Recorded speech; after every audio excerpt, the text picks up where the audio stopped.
Selamat datang di podcast komunikasi.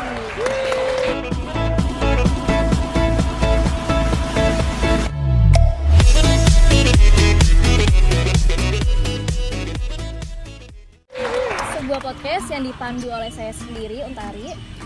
Di sini kita akan membahas ilmu-ilmu seputar pengetahuan komunikasi. Di sebelah saya sudah kedatangan seorang bintang tamu yang akan kita ajak ngobrol-ngobrol seputar teori-teori komunikasi.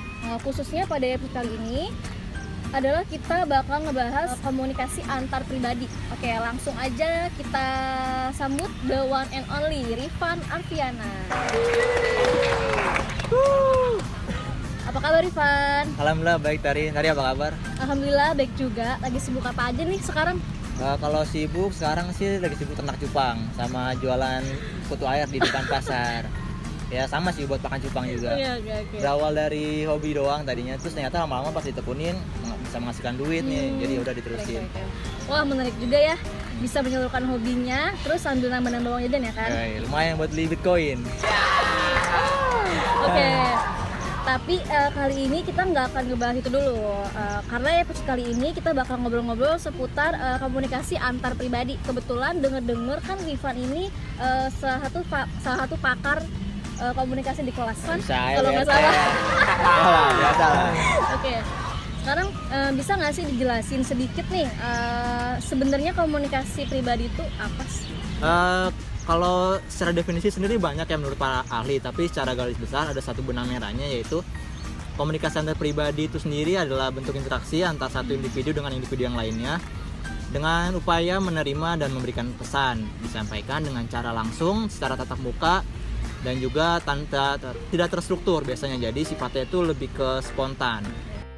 Tapi dengan begitu, komunikasi yang berjalan akan terkesan akrab atau personal, sehingga terjadinya keharmonisan kedua belah pihak yang berkomunikasi. Jadi contohnya kayak kita berdua gini ya, komunikasi antar satu individu secara langsung dan tatap muka. Cuma bedanya kita nggak spontan, tapi udah dibikin skripnya. Yang itu jangan dikasih tahu dong, kan yang nonton tahu jadinya. Maaf lupa. Jangan dibocorin. Kalau untuk fungsinya sendiri, komunikasi antar pribadi itu lebih kemana sih, Van? Kalau berdasarkan buku yang saya baca ya, menurut buku Cangara kalau nggak salah tahun 2005 itu dijelaskan fungsi komunikasi antar pribadi itu intinya adalah berusaha meningkatkan hubungan antar insan atau human relation. Lalu juga ada untuk menghindari konflik-konflik antar pribadi, kemudian mengurangi suatu ketidakpastian. Lalu ada juga untuk berbagi pengetahuan atau pengalaman dengan orang lain. Berarti melalui komunikasi antar pribadi ya, masing-masing individu harus membina hubungan yang baik dengan individu yang lain, sehingga menghindari dan mengatasi terjadinya konflik-konflik di antara individu-individu tersebut. Iya, tepatnya pinter juga ternyata dia nih. Kecil loh. Masalah jadi konflik. Oke, komunikasi ini sendiri kan bentuknya ada macam-macam ya, Van? Iya. Kalau untuk jenis-jenis yang termasuk ke dalam komunikasi antar pribadi itu ada apa aja sih? Kalau untuk jenis-jenisnya sebenarnya ada banyak ya, kayak misalnya itu ada yang paling simpel itu dialog.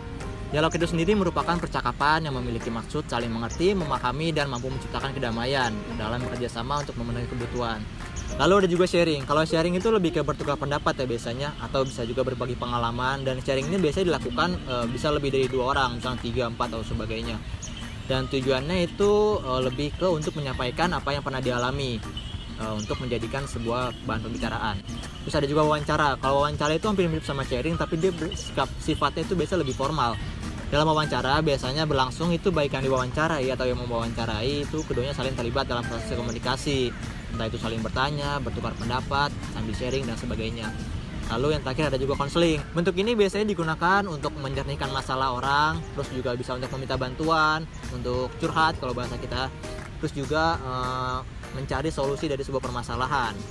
Oke, dari tadi kan kita udah dapat banyak pengetahuan nih dari Rifan seputar pengertian, terus ada fungsi-fungsi dan jenis komunikasi antar pribadi. Tapi mungkin teman-teman di rumah ada yang masih bingung nih kalau dalam kehidupan sehari-hari itu contohnya kayak gimana sih kan? Oke, maka dari itu di sini kita punya cuplikan videonya tentang implementasi dari komunikasi antar pribadi. Langsung aja kita tonton bareng-bareng ya. Cekidot.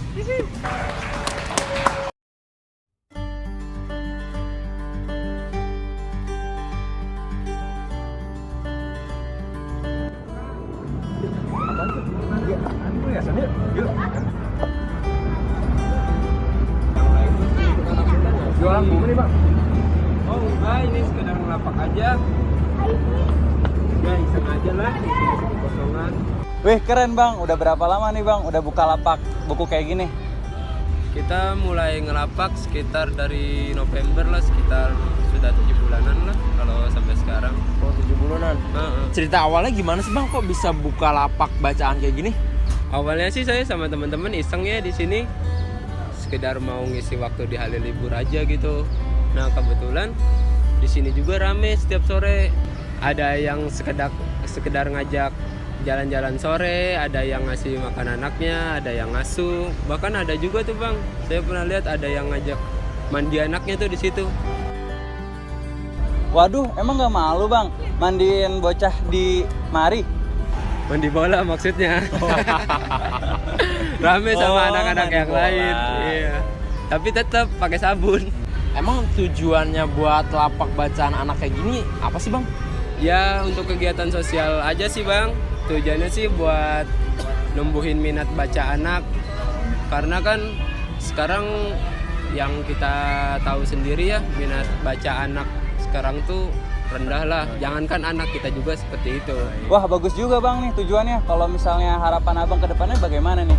Ya harapan saya sih balik lagi ya. Semoga dengan adanya lapak baca ini, minat baca anak-anak jadi tambah. Dan harapan yang kedua, semoga banyak lapak-lapak bacaan lainnya selain ini.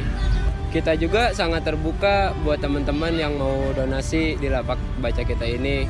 Dengan begitu kan kita bisa memperbanyak koleksi-koleksi buku di sini, nggak cuma buku anak doang, buku dewasa juga. Jadi semua kalangan bisa bergabung membaca di sini.